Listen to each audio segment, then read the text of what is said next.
धर्मपुर नामक राज्य में मानसिंह नाम के राजा का शासन था। धर्मपुर एक छोटा सा राज्य था। वहाँ की जनता बहुत ही खुशहाल और शांतिमय जीवन व्यतीत कर रही थी, क्योंकि उनका राजा मानसिंह बहुत अच्छा शासक था।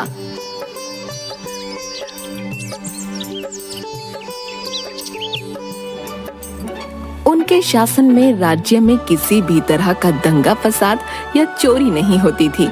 यदि कहीं किसी बात पर लड़ाई झगड़ा हो भी जाता तो राजा अपनी जनता की बात सुनता और उचित न्याय करता। वहाँ की जनता अपने राजा से बहुत खुश थी, क्योंकि वह अपनी जनता का बहुत ध्यान रखते थे और छोटे से छोटे व्यक्ति की समस्या भी सुनकर उसका हल निकालते थे। राजा मानसिंह अपने मंत्रियों से भी यही कहकर रखते कि यदि कोई उनके महल में मदद के लिए आए तो उसे कभी खाली हाथ न लौटाया जाए और लोगों की परेशानियों का पूरा ध्यान रखा जाए।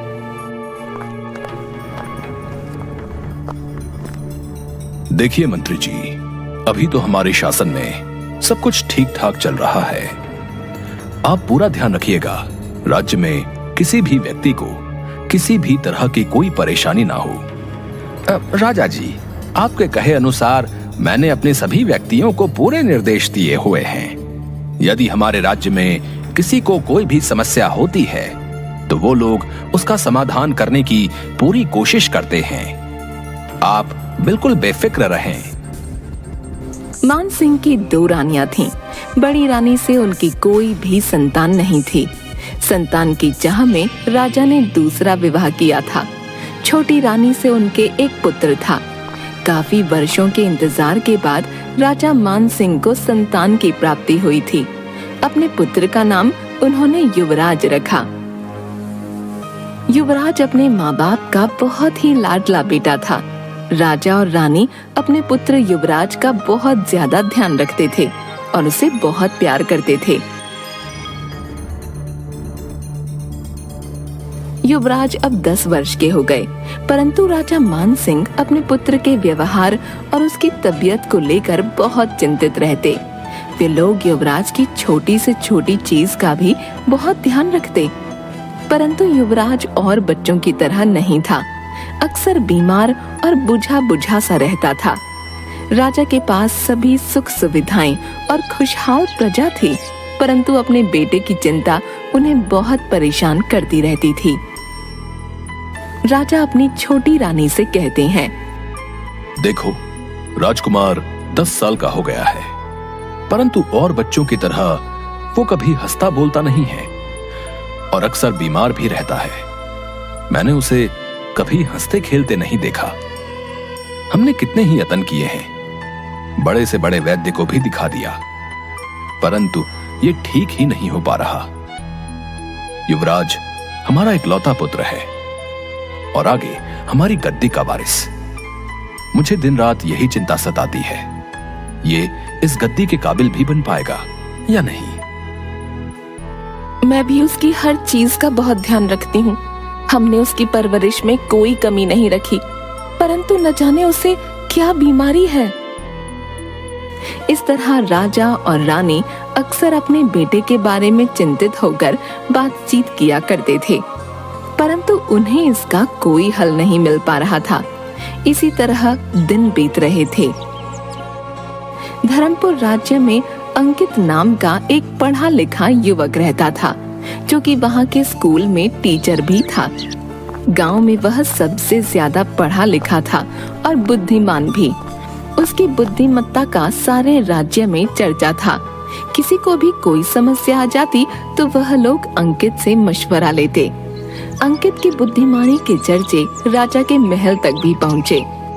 राजा को अक्सर परेशान देख मंत्री ने उससे कहा, राजा जी, गुस्ताखी माफ हो तो एक बात कहूं?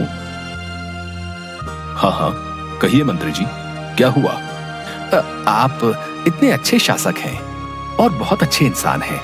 प्रजा का इतना ध्यान रखते हैं कि किसी को आपसे कोई भी शिकायत नहीं, परंतु अपने पुत्र के बारे में आपको चिंतित देखकर मुझे बहुत बुरा लगता है। यदि आप मेरी राय माने तो हमारे राज्य के सबसे पढ़े लिखे व्यक्ति अंकित से इस बारे में सलाह लें। वो काफी बुद्धिमान और पढ़ा लिखा लड़का है। युवराज को जो भी बीमारी है वो किसी वैद्य को तो समझ में आई नहीं। क्यों ना हम उससे भी बात करके मशवरा ले लें। राजा को मंत्री की बात ठीक लगी। उन्होंने सोचा, आखिर कितना कुछ कर लिया तो यह भी करके देख लेते हैं। राजा ने मंत्री को तुरंत अंकित को राजमहल में बुलाने को कहा। अंकित राजा के सामने उपस्थित हो गया। राजा जी, आपने मुझे याद किया। मैं आपकी क्या सहायता कर सकता हूँ? राजा ने युवराज के बारे में अंकित को सब कुछ बताते हुए अपनी चिंता जताई। हमने अपने बेटे की परवरिश में किसी तरह की कोई कमी नहीं रखी। बड़े से बड़े वैद्य को दिखा दिया, उसके आगे हर चीज लाकर रख दी, परंतु वो उदास और बीमार ही रहता है। हमें तो उसकी समस्या समझ नहीं आ रही। तुम ही हमें कुछ मशवरा दो। राजा की समस्या सुनकर अंकित कुछ देर सोचने लगा और राजा से बोला, देखिए, ऐसे बताने से तो मुझे कुछ समझ में नहीं आ रहा। यदि आप आज्ञा दें तो मैं 2-3 दिन युवराज के साथ बिताना चाहता हूँ। मैं उसकी दिनचर्या देखना चाहता हूँ, उसके बाद ही मैं आपसे कोई बात कह पाऊंगा। राजा अंकित को युवराज के साथ रहने की आज्ञा दे देते हैं और उनके रहने का पूरा इंतजाम करवा देते हैं।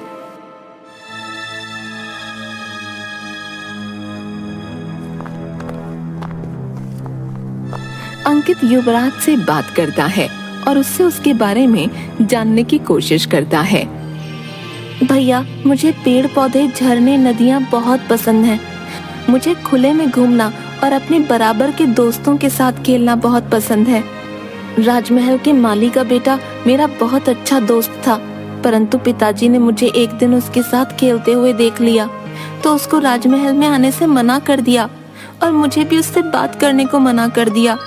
मेरा बहुत मन चाहता है कि मैं भी और बच्चों की तरह स्कूल में जाकर पढ़ाई करूं और अपने दोस्तों के साथ खेलूं, परंतु पिताजी ने तो मेरे आगे पीछे सैनिक तैनात किए हुए हैं।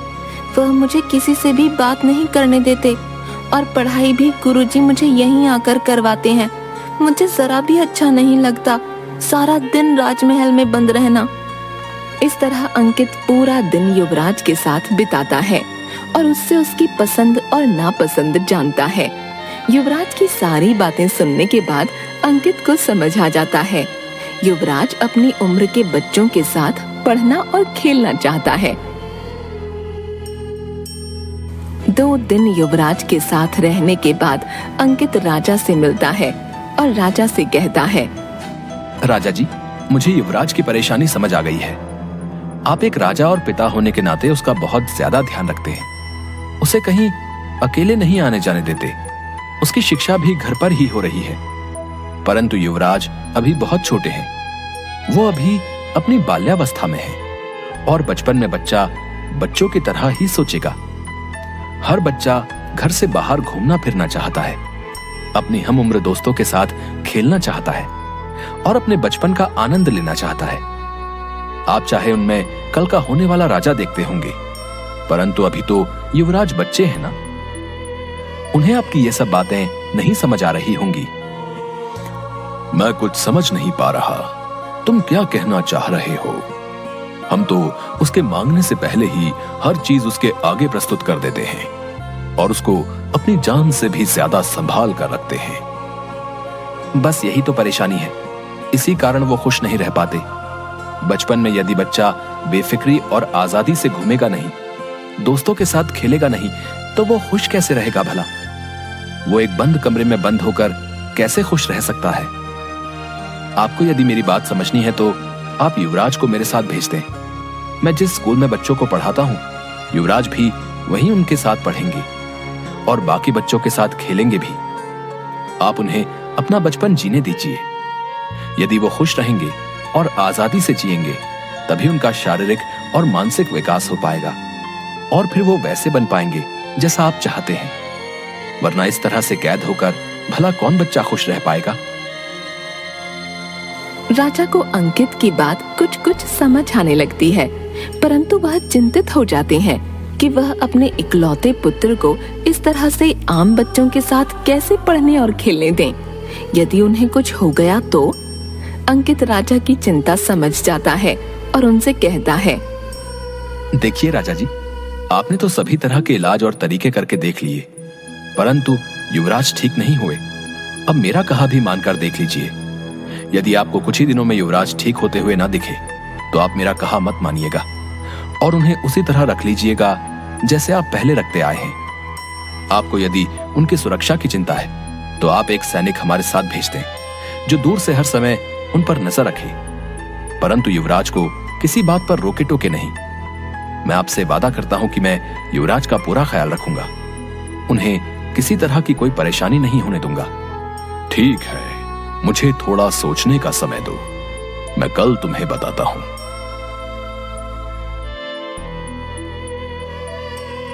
राजा अपनी छोटी रानी से इस बारे में विचार विमर्श करते हैं और उनसे उनकी सलाह पूछते हैं।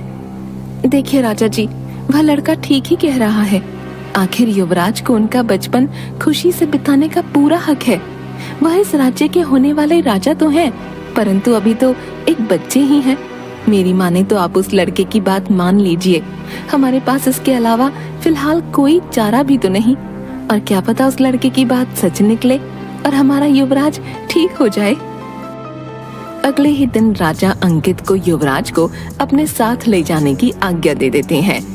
अंकित युवराज को लेकर अपने स्कूल में जाता है जहां वह बच्चों को पढ़ाता था।